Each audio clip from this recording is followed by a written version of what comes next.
देश की ज़रूरत के मुताबिक एक तो जय जवान का और दूसरा जय किसान का, ये दो नारे मैं समझता हूँ कि आज हमारे देश के लिए ज़रूरी।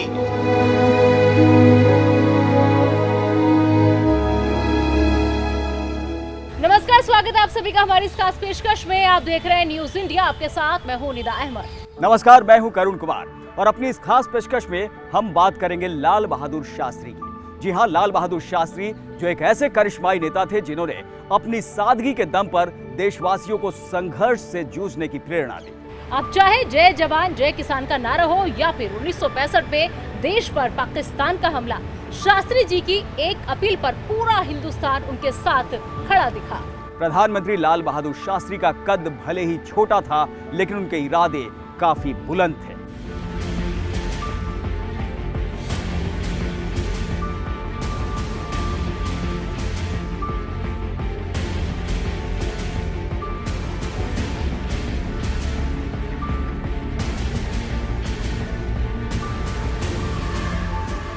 लाल बहादुर शास्त्री एक ऐसे नेता जिन्होंने पहले प्रधानमंत्री जवाहरलाल नेहरू के बाद देश को एक नई दिशा दी।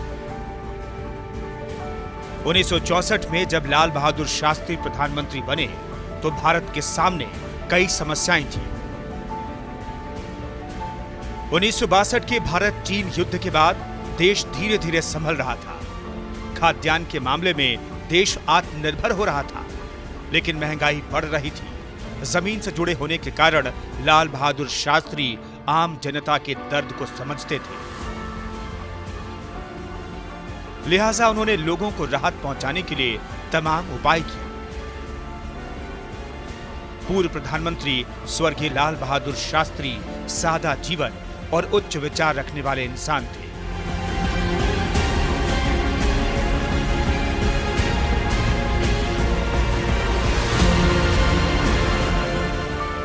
जय जवान जय किसान का नारा देकर उन्होंने न सिर्फ देश की रक्षा के लिए सीमा पर तैनात जवानों का मनोबल बढ़ाया, बल्कि खेतों में अनाज पैदा कर देशवासियों का पेट भरने वाले किसानों का आत्मबल भी बढ़ाया।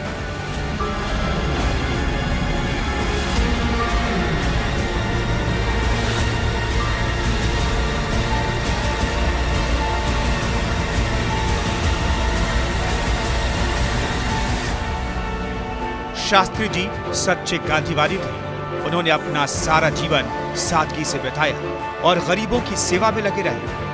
आजादी के आंदोलन के सभी महत्वपूर्ण कार्यक्रमों और आंदोलनों में उनकी सक्रिय भागीदारी रही। अंग्रेजी हुकूमत के समय लाल बहादुर शास्त्री को कई बार जेल भी जाना पड़ा।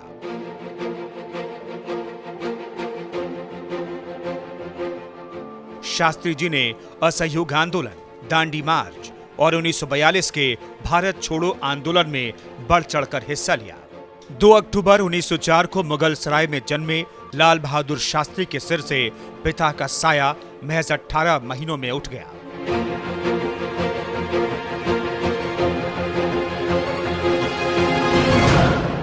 वाराणसी के काशी विद्यापीठ से शास्त्री की उपाधि मिलने के बाद लाल बहादुर ने जन्म से चला आ रहा जाति सूचक शब्द श्रीवास्तव हमेशा हमेशा के लिए हटा दिया और अपने नाम के आगे शास्त्री लगा लिया। इसके पश्चात शास्त्री शब्द लाल बहादुर के नाम का पर्याय ही बन गया।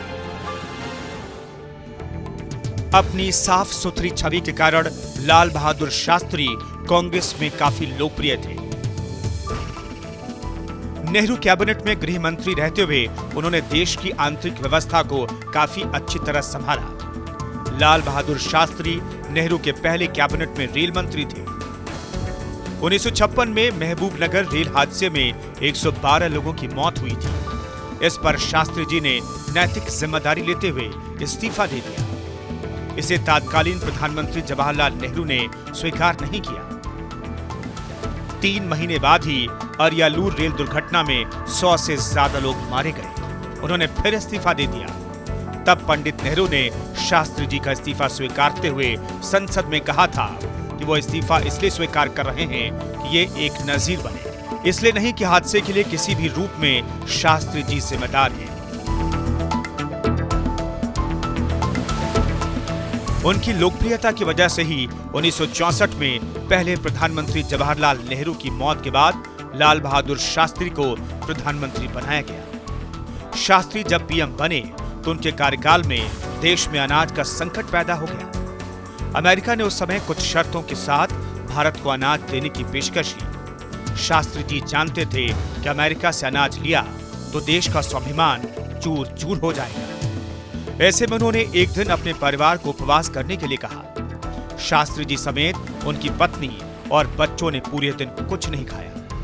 इससे शास्त्री जी को भरोसा हो गया कि यदि एक दिन भोजन न भी किया जाए तो इंसान भूख बर्दाश्त कर सकता है। परिवार पर प्रयोग के बाद उन्होंने देशवासियों से आह्वान किया।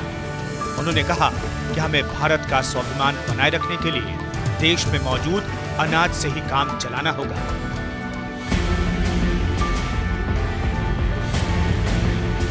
हम किसी भी देश के आगे हाथ नहीं फैला सकते। यदि हमने किसी देश की तरफ से अनाज देने की पेशकश स्वीकार की तो ये देश के स्वाभिमान पर गहरी चोट होगी। इसलिए देशवासियों को सप्ताह में एक वक्त का उपवास करना चाहिए। इससे देश इतना अनाज बचा लेगा कि अगली फसल आने तक देश में अनाज की किल्लत नहीं होगी। शास्त्री जी ने अपील की कि पेट पर रस्सी बांधो, साग सब्जी ज्यादा खाओ, सप्ताह में एक दिन एक वक्त उपवास करो, देश को अपना मान दो। प्रधानमंत्री लाल बहादुर शास्त्री की अपील का देशवासियों पर गहरा असर पड़ा। लोगों ने बिना किसी हिचक के अपने प्रधानमंत्री की बातों पर भरोसा किया और देश का स्वाभिमान बचाने के लिए सप्ताह में एक दिन एक वक्त का खाना छोड़ दिया।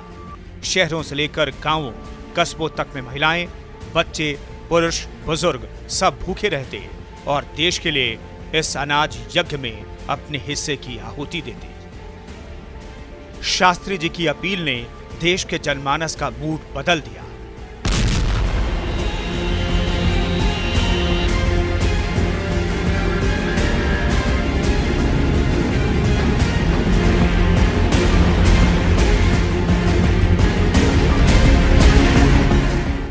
देशभक्ति की भावना का ज्वार हिलोरे मारने लगा। 1965 में अचानक ही पाकिस्तान ने भारत पर हमला कर दिया। शास्त्री जी ने इस युद्ध में अपनी लीडरशिप से पाकिस्तान के छक्के छुड़ा दिए। मुझे देखकर बाबूजी बिल्कुल से परेशान हुए, लेकिन उन्होंने अपने आप को मजबूत किया और उनसे बोला, अरे मेजर, हिंदुस्तान का इतना बहादुर मेजर और उसकी आंखों में आंसू। और मेजर भूपेंद्र सिंह उस समय मेरे बाबूजी को कहा कि शास्त्री जी, ये आंसू इसलिए नहीं है कि मुझे पता है कि मैं कुछ क्षणों का मेहमान हूँ। ये आंसू इसलिए है कि आज मेरे सामने हिंदुस्तान का प्रधानमंत्री खड़ा है और मैं उसको खड़े होकर एक सलाम देने को बोला। प्रधानमंत्री ने जय जवान जय किसान का नारा दिया। देश की जरूरत के मुताबिक एक तो जय जवान का और दूसरा जय किसान का, ये दो नारे मैं समझता हूँ कि आज हमारे देश के लिए जरूरी है। एक जय जवान और एक जय किसान। इससे भारत की जनता का मनोबल बढ़ा और सारा देश एकजुट हो गया। इसकी कल्पना पाकिस्तान ने कभी सपने में भी नहीं की थी। 6 सितंबर 1965 को भारत की 15वीं पैदल सैन्य इकाई ने द्वितीय विश्व युद्ध के अनुभवी मेजर जनरल प्रसाद की अगुवाई में इच्छोगिल नहर के पश्चिमी किनारे पर पाक के एक बड़े हमले का डटकर मुकाबला किया। इच्छोगिल नहर भारत और पाकिस्तान की वास्तविक सीमा थी। भारतीय सेना अपनी दोगुनी ताकत से हमला करके बरकी गांव के पास नहर को पार करने में कामयाब हो गई। इससे भारतीय सेना लाहौर के हवाई अड्डे पर हमला करने की सीमा के भीतर पहुंच गई।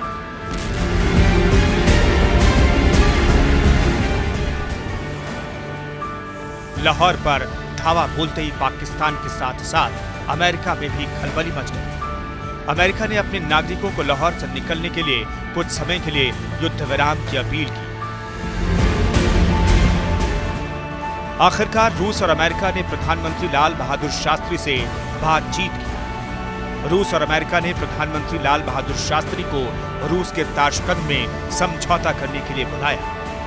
शास्त्री जी ने ताशकंद समझौते की हर शर्तों को मंजूर कर लिया, मगर पाकिस्तान के जीते इलाकों को लौटाना हरगिज स्वीकार नहीं किया। अंतर्राष्ट्रीय दबाव में शास्त्री जी को ताशकंद समझौते पर हस्ताक्षर करना पड़ा।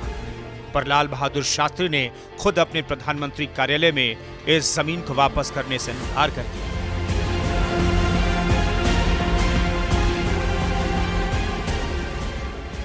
जनवरी 1966 को पाकिस्तान के राष्ट्रपति अयूब खान के साथ युद्ध विराम पर हस्ताक्षर करने के कुछ घंटे बाद ही उसी रात देश के प्रधानमंत्री लाल बहादुर शास्त्री का निधन हो गया।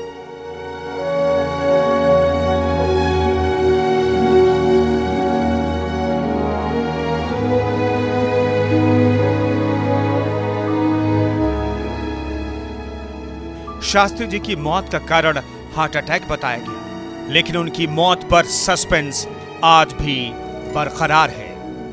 Bureau report, news India.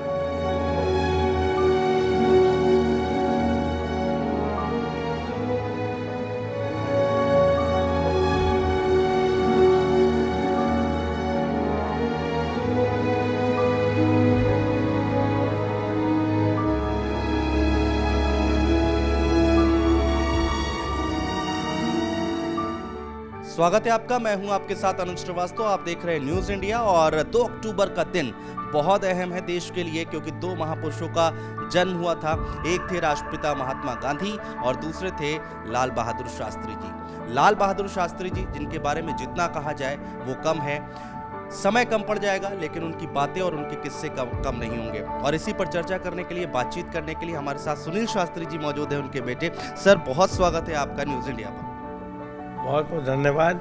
ऐसा है कि आज के दिन इतना बड़ा हो जाता है शास्त्री जी के और गांधी जी के जन्मदिन होने की वजह से कि देश में कोने कोने में लोग इसको मनाते हैं, धूमधाम से मनाते हैं। और अब तो मैं ये कहूँगा कि विदेशों में भी, बहुत से देशों में मैंने ये सुना है, क्योंकि मैं खुद टीवी पर कह रहा हूँ, अमेरिका, कनाडा और फिर आपका जर्मनी, इनका है ग्रुप तो बना किया। इसी तरह से दूसरा मॉस्को से है, रशिया से है, बहुत उज़्बेकिस्तान से है, तो बहुत ज़्यादा है लोगों का काफ़ी इनका वो है। आपने जैसे कहा, मैं ये कहूँगा कि शास्त्री जी का जहाँ तक प्रश्न है, हम उनको बाबूजी कहते थे और स्नेह से, और उनका बड़ा सरल जीवन था। सादगी थी, सरलता, सादगी बहुत कूट के भरी हुई थी। मुझे याद आता है कि अब तो आप देखेंगे हैंड वॉश, बॉडी वॉश, ये सब आ गया है। उस समय तो साबुन का प्रयोग होता था और बाबूजी ज़्यादातर हमाम साबुन को इस्तेमाल करते थे। हाँ, तो आप विश्वास नहीं मानेंगे कि जब नहाने के बाद वो छोड़ नहीं देते थे बाथरूम में, उसके जो सोप केस होता था ना, उसको उठा लाते थे अपने साथ और उसका पानी निकाल कर उसी में बाहर फेंक कर उसको ऐसे जगह रखते थे दीवार के साथ सहारे कि धूप जहाँ आ रही हो और सूख जाए। अब देखिए कितनी बड़ी बात थी, मतलब प्रधानमंत्री के रूप में भी सारी दुनिया की समस्याएं हैं, अपने देश की इतनी समस्याएं हैं, उसमें उन्होंने एक आदमी की भूमिका जो है उन्होंने एक छोटी सी दिखाई, सरलता और सादगी की, कि देखो प्रधानमंत्री होना कोई बात नहीं है, लेकिन ये अगर सादगी का आप नहीं प्रयोग करेंगे तो ये साबुन बहुत जल्दी ख़त्म हो जाएगा, गल जाएगा। तो कैसे, मतलब ये बाबूजी की एक भावना देखिए। फिर उसको उनका दूसरा मैं बहुत देखता था उनका, वो अपना जूता पॉलिश क्या करते हैं, सफाई करते थे उसको काफ़ी कपड़े से और चमक जाता था और अच्छा होता था उस समय, तो बेटर। अब आजकल तो मॉडर्न हो गया बहुत, तो उस समय वो अपना कर देते थे, तो ज़्यादातर वो अपने आप ही कर लेते थे। एक बार उन्होंने मुझसे कहा कि मैं सुनील तैयार हो गया हूँ, जा रहा हूँ, अब बैठ कर नहीं कर पाऊँगा तो तुम कर दोगे साथ थोड़ा सा। तो मैंने कहा कि भाजी क्यों नहीं, मैंने कहा करूँगा बिल्कुल। और मैंने किया, अगर मैंने किया तो उन्होंने कहा कि बहुत बहुत तुम्हारे को आशीर्वाद और थैंक यू, और वो करके चले गए। तो मैं देखता हूँ कि कितने सरल थे, कितने सादे आदमी थे। मतलब मुझे लगता ही नहीं था कि प्रधानमंत्री हैं। सही माने में आप मुझसे पूछे तो मुझे नहीं लगता है कि प्रधानमंत्री हैं। और बड़ा उनका एक चरित्र था।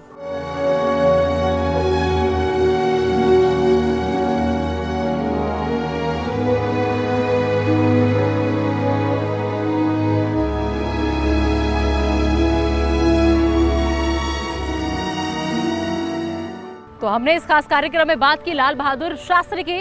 फिलहाल के लिए इस प्रोग्राम में अभी के लिए इतना ही। लेकिन तमाम खबरों के लिए आप देखते रहिए न्यूज़ इंडिया। देश की जरूरत के मुताबिक एक तो जय जवान का और दूसरा जय किसान का, ये दो नारे मैं समझता हूँ कि आज हमारे देश के लिए जरूरी